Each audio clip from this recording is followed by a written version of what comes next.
हिंदू धर्म में एकादशी तिथि का विशेष महत्व है। हर माह में दो एकादशी आती हैं, एक कृष्ण पक्ष की और एक शुक्ल पक्ष की। एकादशी का व्रत रखने से सुख सौभाग्य की प्राप्ति होती है, हर कार्य में सफलता मिलती है और आपके वंश की वृद्धि होती है।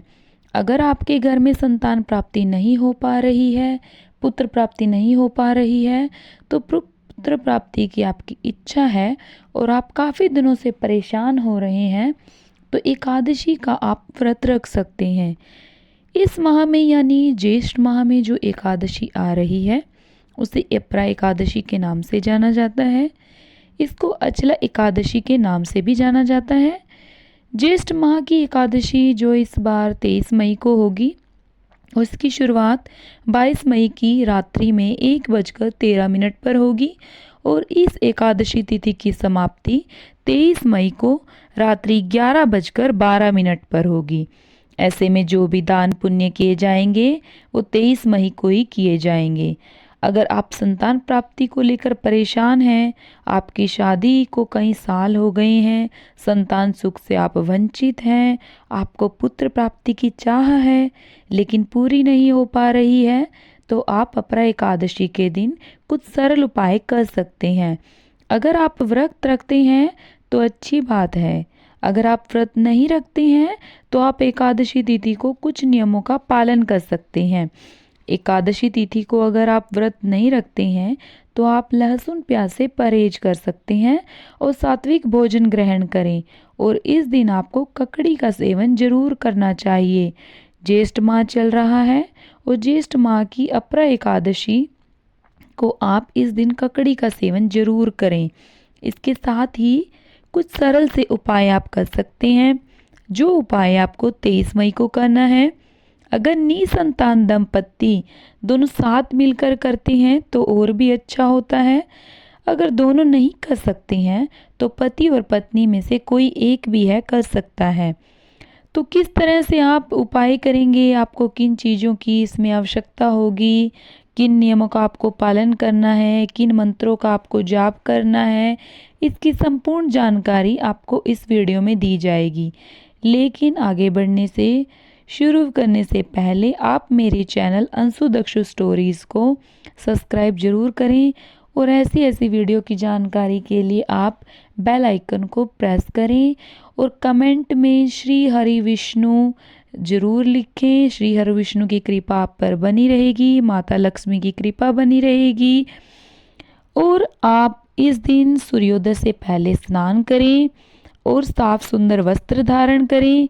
इस दिन आप स्नान करने वाले पानी में तुलसी की लकड़ी को 4 या 5 बार घुमाकर स्नान करें। एकादशी के दिन या फिर आप गंगा जल से स्नान करने से भी जो आपकी अंदर की नकारात्मक ऊर्जा है वो दूर हो जाती है, इसीलिए आप थोड़ा गंगा जल भी उसके अंदर मिला सकते हैं।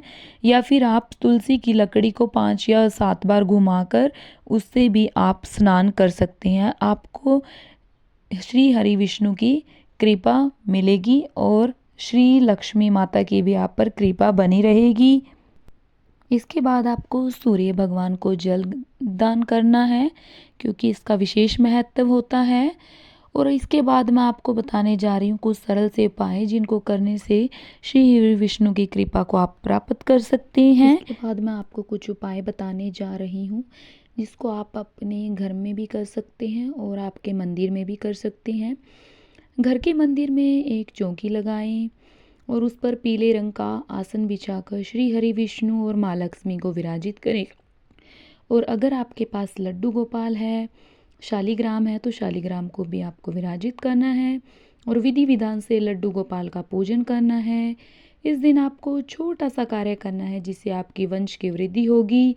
आपको एक शंख लेना है और उस शंख के अंदर गाय का कच्चा दूध भरकर, तुलसी का पत्ता डालकर, थोड़ा सा गंगा जल डालकर आपको लड्डू गोपाल और शालिग्राम का अभिषेक करें।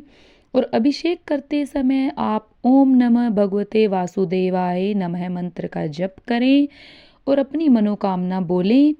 और जो आप अभिषेक करेंगे, जो अभिषेक करने के बाद जो जल या दूध होगा उसे कटोरी में एकत्रित कर लें और उसे पति पत्नी दोनों को ग्रहण करना है। तुलसी का पत्ता आपको आवश्यक डालना है। इस बात का ध्यान रखें कि तुलसी का पत्ता आप एक दिन पहले ही तोड़ लें। एकादशी के दिन आप तुलसी के पत्ते को नहीं तोड़ना चाहिए। आप मखाने की खीर बनाएं और श्री हरि विष्णु को भोग लगाना है। लक्ष्मी माता के समक्ष लंबी बाती का दीपक प्रज्वलित करना है।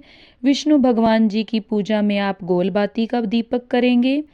गाय का देसी घी आप दीपक में डाल सकते हैं। आप तुलसी के 26 पत्ते लें और भगवान विष्णु और लड्डू गोपाल को अर्पित भोग लगाएं।